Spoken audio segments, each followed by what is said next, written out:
Welcome to this disputatious episode of Talking Lamar. Today, I'm talking with a special guest, my smoking hot wife, Carla, to give her perspective of camping with me. Let's get to it. What are you talking about? What are you talking about? Sorry, I forgot what I was talking about. What are you talking about? I am talking to you. That's just what I was talking about. It's Talking Lamar.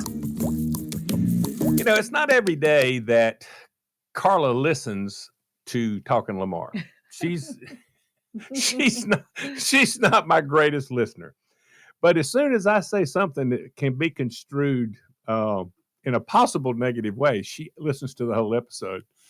So I roll in the other day and she says, "Mister, you're in trouble." I said, "What?" She said, "I listened to Talking Lamar and I don't think you told it exactly like I think it is." And I said, "Well, if you want a chance to talk about it the way you want to talk about it, then I'll give you a shot." So here we are. Carla, welcome to Talking Lamar. Hello. Welcome, Carla. He never came out and called you a backseat driver, but they was strongly implied. Oh, I was got strongly that message implied. loud and clear. Oh, okay. Loud and clear.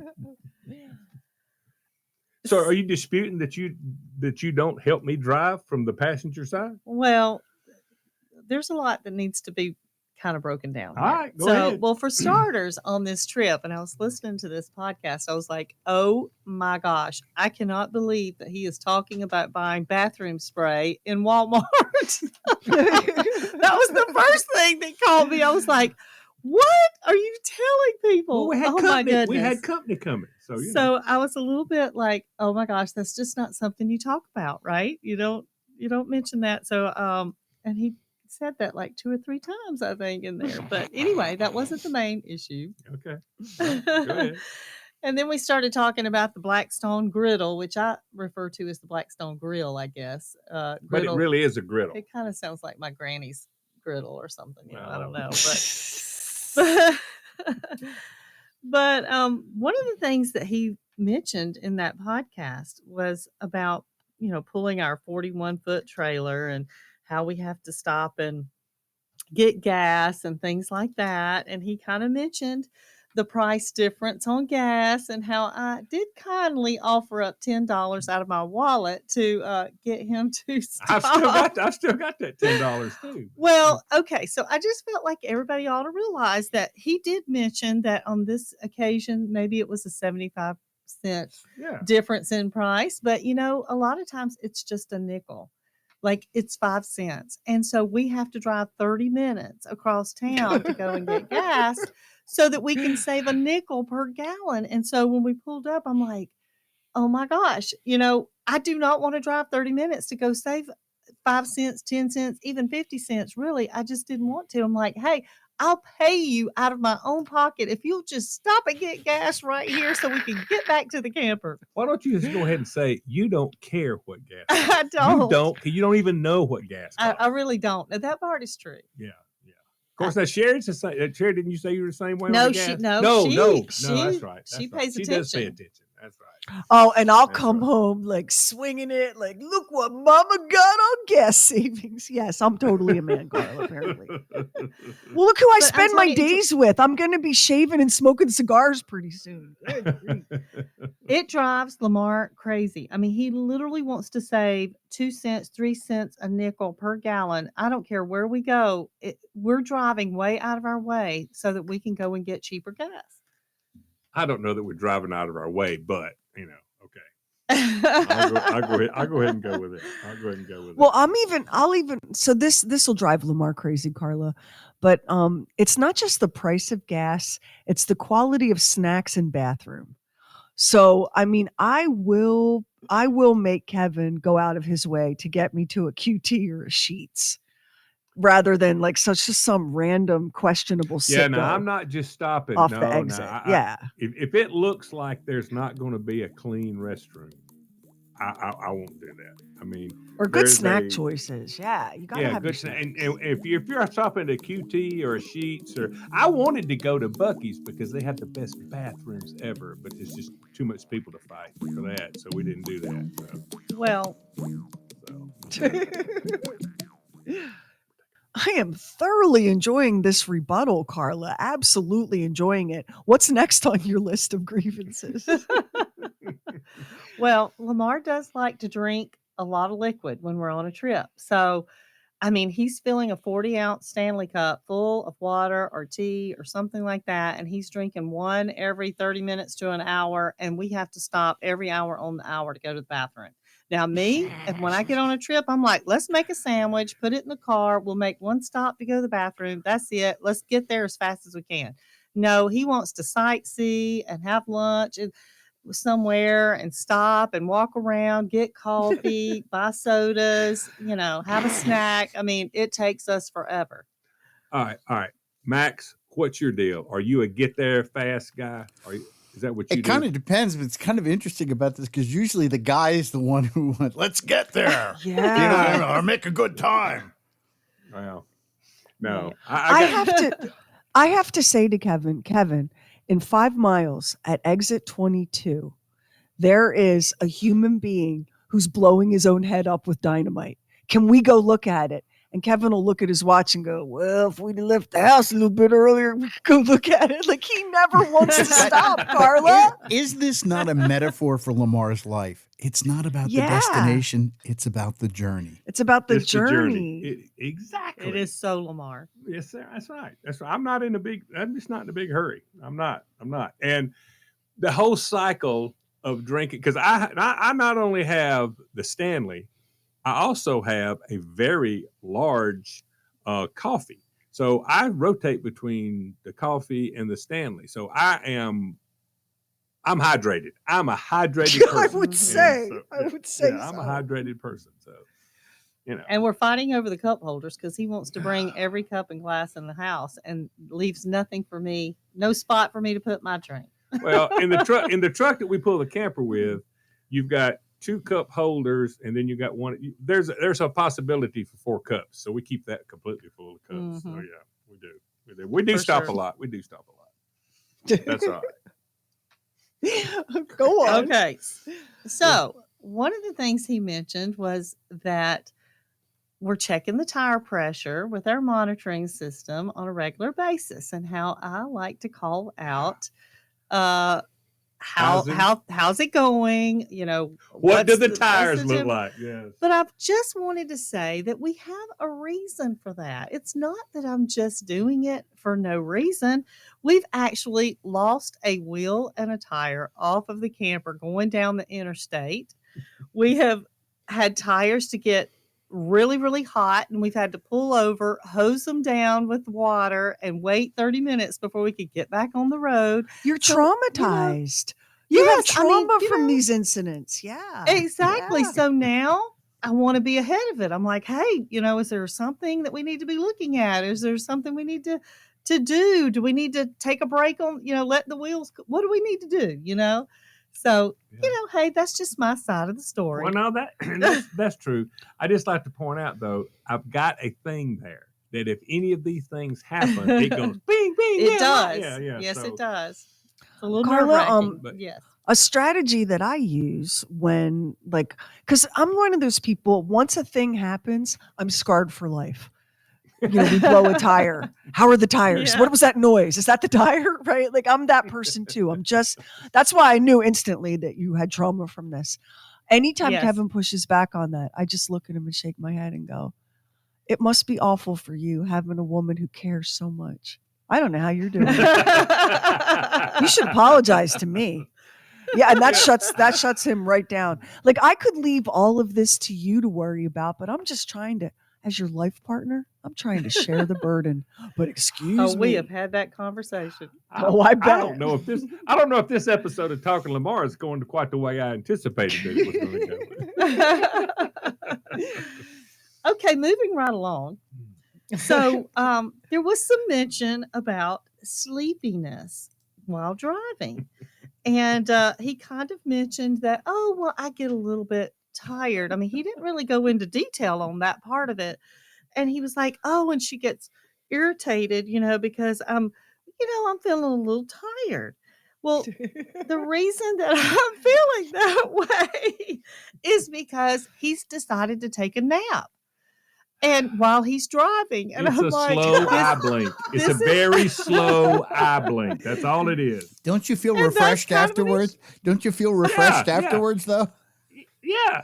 I rest my eyes just for a little bit. It makes me feel better. And he said, "Oh, how easy it is. Like when she's driving, boy, I go right to sleep." Well, there's a reason for that. It's because I'm driving normal and good, and he can sleep like a baby. But when he's driving, I can't close an eyelid, because if I do, he's asleep with me. We're taking a nap at the same time. Carla, I Am I can tell right, you. Lamar? I don't know that you're exactly right, but there is something to that, I think. Yeah, Kevin is so as far as judgy and harsh. You fall asleep one time going 70 in his pickup truck, and now he doesn't want to ever let me drive again. Like, oh, let it go, Elsa. It happened. once. most of these roads have that rough thing on the edge, and it wakes you right up. I mean, it's not that big a deal. But Lamar, I mean, Carla, are we talking like he has one of those little naps driving the hauling the camper? Yes. I mean, at times, which is going to lead me to something else in a few minutes, but Okay. yes. So yes, there are a few little situations where I have to kind of keep him awake. And she does a heck of a job at it. I was going as far as the keeping awake part. Well, okay. Well, if we want to go there, we'll just my go God. ahead and go there. How many things have you got? Oh my God. So when he's getting sleepy and he's driving and I'm getting a little nervous, and I realize, okay, don't close your eyes, Carla. This is not going to be good. Just, and then I'm trying not to say anything because you don't want to be a nag. You don't want to be that person that's fussing all the Do time. you really say that to Yes, yourself? I do. Do you Yes, really I do. say you don't want to be And a I'm nag? trying, I see the brakes ahead and I'm trying not to say anything, but I realize he's not alert and we're going to crash if I don't say something. So I have to say something, but so it just becomes a little bit of an issue there. But also he has a tendency to drift off, like, I guess you would say, we're on vacation. He's checking out the sights, that journey that we talked about I like earlier. to see what we're going by. He likes to see what's around us. And it Does might the be vehicle follow Yes. his eyes? Yeah. me too. Yes. Carla Yes. says that. I don't know that that's exactly true. Yes, but- we're headed to maybe down south Alabama or somewhere, and we go through Dothan, and we're passing the peanut farm, and Lamar's like, "Look, there's the big peanut over there," and as we're looking at the peanut, so are we driving that direction. Well, thank God he's So we not. kinda- Thank God he's not speeding. Thank you, Max. I mean, I really appreciate you saying that, because yes, sometimes it gets a little crazy. Now listen, he is my ride or die, but I have to call him out every now and then, as he did to me last week. But yes, he does get a little foot heavy on the pedal. You're the ones in a hurry, not me. Okay, so then there was some mention about when he pulls in somewhere, do we have enough room? Carla saying, do we have enough room? Are we going to hit something? Are we going to do this? Are we going to hit the gas pump? Are we going to, so there was a little bit I could tell in his voice that he was just being all dramatic, about how I responding to these situations. But I felt like I needed to let everyone know why I kind of felt that way. So just to let you know that there have been times where we've sideswiped mailboxes. Oh. We've hit a car, turning the camera around. I mean, there have been incidents that, kind of made me feel a little more anxious when we pull into a gas pump. I don't want to knock the gas tank down or the roof over it. I bumped Well, I will one say, car and I hit this is our mailbox just a little bit. this though is Max. Check me on my math. This is new information. It isn't really it, Max? is. Well, that's Oh why we my have goodness. Mrs. People's Movie Critic here today. For her one and only appearance, it seems. Yeah, he's not going to ever let me have the microphone again after this podcast. But anyway, okay. So then there was some talk about pulling the camper, about how I would never pull the camper. That is true. Now, he did reference, and I wanted to clarify this, he referenced that I pulled some little measly 50-foot trailer. Now, in all reality, that was a 26-foot horse trailer that I pulled through several states when I was 18 years old. But yeah. Okay, but I needed to let everyone know that I did attempt that, and I was successful at it. Yes, you were.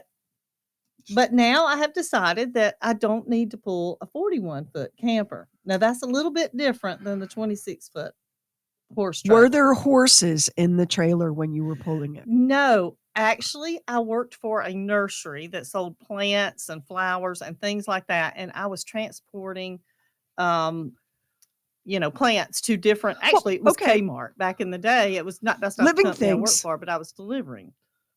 So there were living things in the back, just not horses. Yes. Okay. Yes. Hey, as I said in that episode of Talking Lamar, I won't pull a U-Haul trailer. Like, you have to know your limitations. I wouldn't know how to begin to drive your truck towing your camper. I'd be afraid to go to the end of your street with that. So complete respect. I'm with you on that one. It is a pretty scary thing, and I don't want to do it. If there were an emergency, I would do it, but I don't want to do it if I don't have to. You should probably practice so you would be able to do it in case of an emergency. But I will say this: the accidents that we had were with the first pull behind camper that we had, and it's would swing out wide. It was just not as manageable in my opinion, but now that we have this one, that has not happened. I mean, like it turns really well. Lamar is great with it. I mean, he's you walking that back. He's a great driver, and he does a good job, and he does have experience. I mean, he does. So yeah, so that was kind of the situation with that. And then I know you guys talked about a lot of other things, backing the camper up, and now you should wear a team on the back of the camper up. We're a team. We finally have it dialed in. Yeah, she gets on the phone, I get on the phone, and we talk it through. Every once in a while, it'll get squirrely, and we might not have much to do with each other for a couple That's of what hours. I've heard. I've heard that there have been times when the camper got backed in, and nobody had anything to say for about 12 hours till the next day. That is true, Sheri. You can look around in the campground. You can see a lot of that happening, though.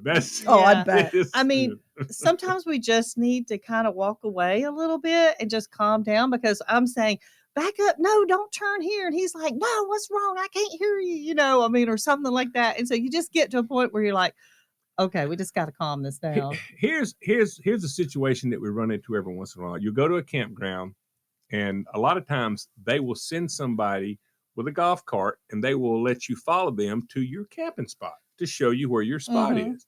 Then they get off of the golf cart, and they stand beside my truck, and they start talking to me, and as I'm backing in, they're trying to help me back in.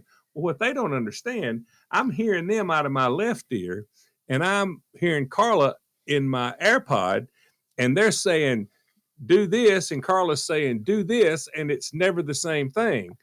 And so the guy standing here, I hate not to do what he says because he's trying to be helpful. But when I do that, Carla's not understanding. I'm doing the opposite of what she's telling me to do. And oh my gosh, I just want the guy to go away. I really do. But I can't, I can't do that. I can't do that. But I do want to say, with all of this, and of course this is all in fun, because when I was listening to it last week, I took out my notepad, my pen, I started taking notes. I was like, oh my gosh, I'm gonna have a talk with him about this. But really and truly, I mean, he is the only person I would want to do any of this with. I mean, we have so much fun, and we love camping, and yes, he mentioned I drive him crazy and he drives me crazy. That is true. We do sometimes doing this, but I would not want to do it with another living soul. We have a lot of fun, and we're really happy, doing this kind of thing. So I wouldn't have it any other way. It's really cool. It's really cool. Carla. I know, Sheri, how long have y'all been camping? Oh my gosh. I mean, since we've probably since about 2010. probably since about Yeah. 2010. Yeah, a long time. But I was going to tell They do Carla, real I think camping though. we do boondock and off-road camping, like in the middle Yeah. of nowhere on public land and with campfires and cattle and wildlife and all that. But what I was going to tell you, Carla, is Kevin will listen to the show, or he'll catch an oddcast here and there. And he, unbeknownst to me, he compiled an entire list of things that he felt were inaccurate and showed up on happy hour one night with his list and went through it item by item. All of the things that we had said that he objected to, that he felt were inaccurate, an exaggeration, unfair. I was laughing so hard I could not even breathe. He was deadly serious, and I Sometimes we have to step in. Yeah, like I can only imagine how surreal it is. There you are, just bopping through your day, minding your own business, and you hit play, and your husband's like, "And she's a backseat driver." You know what I mean? Imagine. Absolutely. Yeah. So, but I love the camping part. I my hat's off to y'all for doing the real camping. I can't confuse what we do with real camping. You know. Well, Lamar told me, Carla, that there will be no camping for you unless you have your own bathroom, and no hiking that like would involve bugs and potentially animals. True. Is that accurate? Is that fair? Yeah. Yes, it's accurate. Yeah, you would. So on one of our camping trips, we were up in this like sort of little mountainous area on the border of Arizona and Utah. And it was early summer, and ranchers turned their cattle out to graze on Bureau of Land Management public lands, BLM lands. And so all these ranchers have grazing rights, and their cattle are branded just like in a cowboy movie, and they roam and they graze, and that's just the way it works. We got in and we set up camp and build a campfire, and everything's great. And we make dinner, and we're having a glass of wine, and one of the kids is playing the guitar, and everything's perfect. We go to bed, wake up in the morning, and a cattle herd has come to camp. I mean, they're everywhere. And cows are actually more dangerous than sharks. Like, more people get hurt by cows than by sharks. And these this isn't like Bessie, your family dairy cow. These are steer. These are beef cattle. Yeah. So, we're shooing them away and breaking down camp. So I go off to get changed, and I walk about, 50 yards from our campsite into a little stand of trees, and I strip down to get changed, and I hear a rustling, and I turn around, and it had crept up on me. There's this giant cow face, steer face, and I look at it and it goes,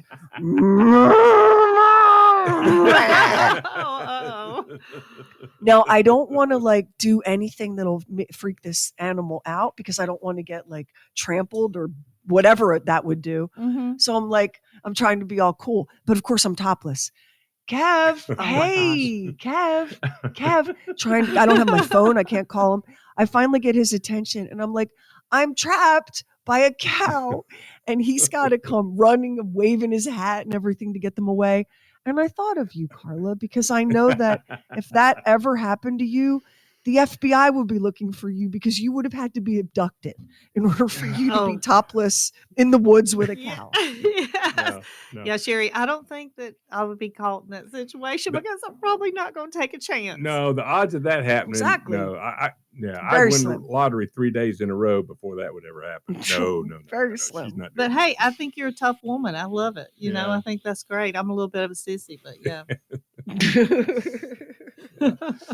Yeah, the boondocking's not for us. All right, have you satisfied all your? I have. Okay, yes. good. Thank you for good, the good. opportunity, Lamar. Yes.